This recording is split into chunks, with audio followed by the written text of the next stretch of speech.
If you remember the GT30 Pro, you know that it really shook things up with you guys and in our studio as well. But today I have something even better. This right here is the Infinix GT30 Pro, and it takes everything we loved about the GT20 Pro and pushes it even further. I mean, look at the fans spinning. We're talking a 144Hz AMOLED display, RGB lights, wireless charging with a thing that cools your phone, proper gaming performance, and the full set of accessories. It is still affordable, stylish, and it's still perfectly usable even if you are not a gamer. And just like before, I will be breaking this down into categories and rating this phone based on those categories on a scale of 1 to 10. By the end of this video, you'll know exactly where this phone stands. So without further ado, let's dive in. The version I have here comes in a box that houses two smaller boxes, one for the phone and its regular accessories and the other for the GT Pro gaming kit. This bundled version has an interesting price tag, and honestly, I think it's worth considering. Plus, it is a limited edition phone. Opening the phone's box first, we get the SIM ejector tool, a rubber case, and the paperwork, then the phone itself. Underneath that, you get the 45-watt charger, a USB-C earpiece, Type-C charging cable, and when you unwrap the phone, you get a sense of where this design is headed, you know, the crowd for this phone. And you can see the triggers up top, but we'll come to that later. The GT Pro gaming kit houses yet another case, but this one is sturdier. You get a USB Type-C to Type-C cable, and of course the mag charge. The USB-C cable in the gaming kit connects to this, and you then connect it to power, and it charges the phone and cools the phone. The case that comes in this box is magnetic, and it has this cool white side to it. Essentially keeps your phone cool, stops it from overheating when you're gaming. And for the unboxing, I'll rate this a 9 out of 10. The gaming kit makes it feel special, almost like opening a console rather than just a phone. Well done. In terms of build quality, the GT30 Pro looks light, feels somewhat light, but it's also quite sturdy. Despite using plastic for both the frame and the back, it doesn't feel cheap or fragile. In fact, it can take a few casual drops and it survived. It survived, right? It survived. So right guys, so let's say you're gaming and you get distracted and your phone slips and falls, you can just pick it up and it will be fine. I'd say in terms of durability, it's quite good here. The back panel is also plastic like I mentioned, but somehow Infinix managed to integrate wireless charging support into this phone, which I think it's quite thoughtful. The front, however, is a glass panel protected by Corning Gorilla Glass 7i. This is essentially a mid-range alternative to Gorilla Glass Victus, designed to survive drops from 1 meter onto surfaces, and it's also scratch resistant, so objects in your pocket shouldn't be a problem. Straight out of the box, there's a film on top of your phone that should protect it from some scratches in the beginning, and it should be fine. Still, be careful with your phone. In the hand, the weight distribution feels balanced, not too heavy, not too light. You can hold it in almost any position comfortably, whether you are gaming horizontally or you are scrolling vertically, you'll be fine. On top of that, the phone has an IP64 rating for dust and water resistance, so light rain or dust won't stop it from working. Don't forget you get two phone cases in the box. Both are designed to complement the phone's design, but I'll still advise you to get a screen protector since you don't get one in the box. For build quality, I'll give this a solid 8.5 out of 10. The first thing anyone will notice about this phone is the design. With or without the lights, it doesn't even look like a regular phone.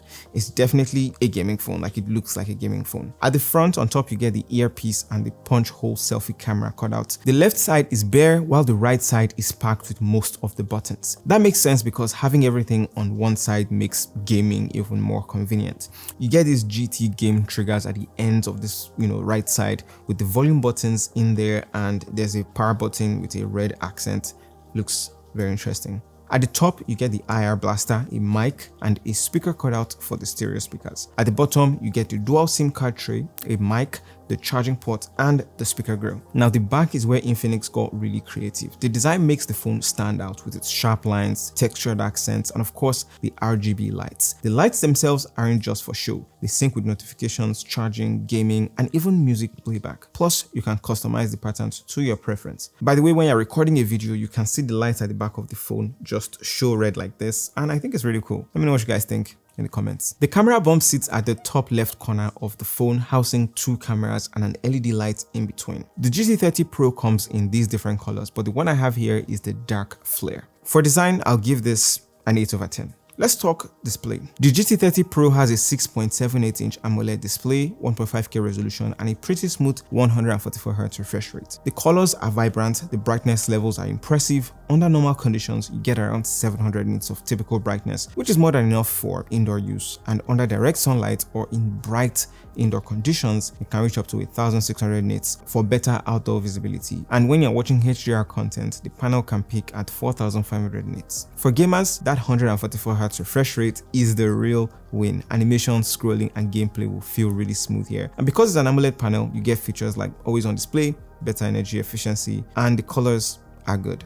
Giving all that, you know, with the brightness and the performance and everything else, it makes a big difference when you're outside and under strong lighting. And for the display, we're going to be rating this a 9 out of 10. Powering the Infinix GT30 Pro is the MediaTek Dimensity 8350 Ultimate, a 4nm processor that is designed for premium mid-range gaming devices and for multitasking. It is paired with 12 gigs of RAM, which you can expand virtually, and 256 gigabytes of storage depending on the variant that you get. In day-to-day use, the phone will perform really well. Apps will launch instantly, scrolling will be smooth, and multitasking will feel effortless, even when you're jumping between apps like Instagram and TikTok and YouTube. Now for gaming, loading up heavy titles like PUBG Mobile, Call of Duty Mobile, or Genshin Impact on this phone, it handles it pretty well. The frame rates will be stable, and even in graphically demanding environments like 3D benchmarks or CODM, the performance will stay really smooth. There will be no stutters. This is partly thanks to the cooling system, which manages the heat buildup. During long gaming sessions, this phone will get warm, but that is where this guy comes in. This is the Mark Charge cooling fan that comes in a box, and you just snap it to the back of the phone, and it actively cools the phone while it's charging it, and it works surprisingly well. I noticed that when using this, it blows cool air to the phone while it redirects the heat elsewhere on the opposite side. As you can see, we've got cool air on this side and the hot air comes out of this other side. After extended gameplay for about 2 hours, there will be a tiny dip in responsiveness, but the recovery is quick and the touch response stayed sharp. Honestly, I'm impressed with the overall gaming performance of this phone. A big addition here, and what I think is my favorite feature, is the GT trigger buttons. They are not mechanical buttons, they are touch buttons, but they have this haptic feedback for a console-like feel, and you can select which area you want the trigger to tap, and you can just program it and it will trigger that section. They can also be customized beyond games. They can be used for shortcuts, like for apps. You can just have one trigger to open your camera. The vibrations add a nice tactile feel. To be honest, I've just been playing games with these triggers alone, and I use the left for reload, I use the right for shooting, and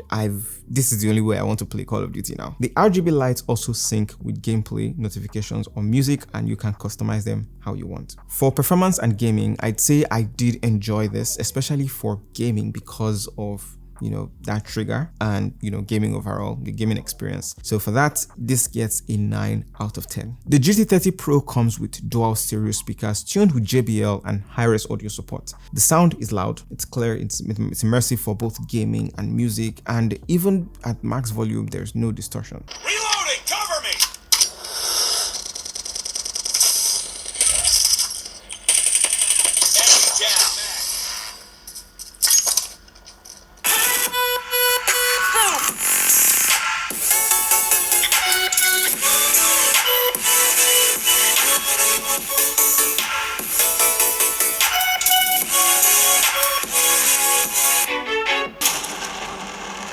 Come back forever changed. This car? Our city, our planet, owe a debt to these intrepid souls. And while we can never repay them, we can certainly celebrate them. Thank you, Fantastic Four. Thank you. Thank you. For the sound, I'll rate this a solid 8 over 10. Alright, let's talk battery and charging. This unit has a 5500 mAh battery, and Infinix is claiming all day use. But in practice, you can actually get over a day of use, if you're using it moderately. But if you're using it heavily with gaming, this will drain faster, which is expected. It comes with this 45-watt charger in the box, which took about 1 hour and 7 minutes to charge from 0 to 100%. Meanwhile, in 30 minutes of charge, it took this phone from 0 to closer to 50%. The wireless Mag Charge cooler doubles as a 30-watt wireless charger, which is rare at this price. Add to that the 10-watt reverse wire charging and the 5-watt reverse wireless charging and bypass charging. I think you've got one of the most versatile charging setups for a phone in this category. That is good. And for battery and charging, I'll give this 8 over 10. At the back, you're looking at a 108 megapixel main wide camera. Yeah, 108 megapixels, and it's supported by an 8 megapixel ultra wide camera. It's actually another camera. it's not fake. The standard 1x shot is sharp, but you have to adjust the exposure. You can also shoot 1x and 2x portraits. They look sharp as well, but the processing could use some work. All the way from ultra wide, 1x, 3x, and even at 15x, Infinix keeps patterns consistent, but there's still some work to be done with the sharpness overall. I think this is the first time I'm seeing 4K 30 stabilized on Infinix. There's some crop, but it still looks good and cinematic. We tried shooting 1x and 2x and it looked really good. And just like I said, I really like that with the lighting effect when you're recording, the rear side shows this red lights. Really cool. The 30 megapixel selfie camera looks decent and sharp, and it comes down to exposure and how it affects the skin tones. For the images you get, while they look decent, the color could have been pushed further, but it's still usable. You get dual mode and you can use it in portrait and landscape, being on either side. And as far as the 108 megapixel, you see, there's a dedicated button for that on your camera interface, and you need to hold your phone steady. This is what a normal shot looks like, and this is what a 108 megapixel shot looks like side by side. Let me know your thoughts in the comments. The 108 megapixel shot is warmer compared to the cool tone of the standard 1x, and of course you get more details when seeing the resolution side by side. The same applies when you're taking images of people. Normal versus 108 megapixels, they are equally sharp, but the 108 megapixel takes it some degrees higher in sharpness, so you can crop the image and still get a decently sharp picture. Night mode on the GT30 Pro is quite interesting. At the same spot where we took this picture and when we turned off all the lights, this is the result we got without night mode. Using night mode, however, it brightened the image, but we lost sharpness and got some green artifacts in the shots. Overall, the camera quality gets a 7.5 out of 10. I think that the colors could have been pushed further, like I said, but kudos to them for adding 108 megapixels on this guy. In terms of the operating system, the GT30 Pro runs on XOS 15.1 based on Android 15. You get features like floating windows, split screen, AI enhancements, the dynamic bar, a game mode with tons of customizations. And in terms of connectivity, you've got 5G here, Bluetooth 5.4, Wi-Fi, NFC, pretty much everything you would expect in a modern mid-range gaming smartphone. All right, let's talk price, let's talk money. The GT30 Pro is currently being sold at 549,700 naira. That's around $365 approximately, as at 2025 September. If you're a gamer, this is an easy recommendation. If you're not a gamer and you still want a stylish, powerful phone that is functional for everyday use, this is still good. Overall, our rating for the Infinix GT30 Pro came down to about 8.4 out of 10. And at the end of the day, it still feels like a regular phone, also like a portable, stylish gaming phone that we think, can be a bang for your buck. What do you think of the GT30 Pro, and what would you rate it out of 10? Let me know in the comment section below. Click here to watch our video on last year's GT20 Pro, and I'll see you in that video.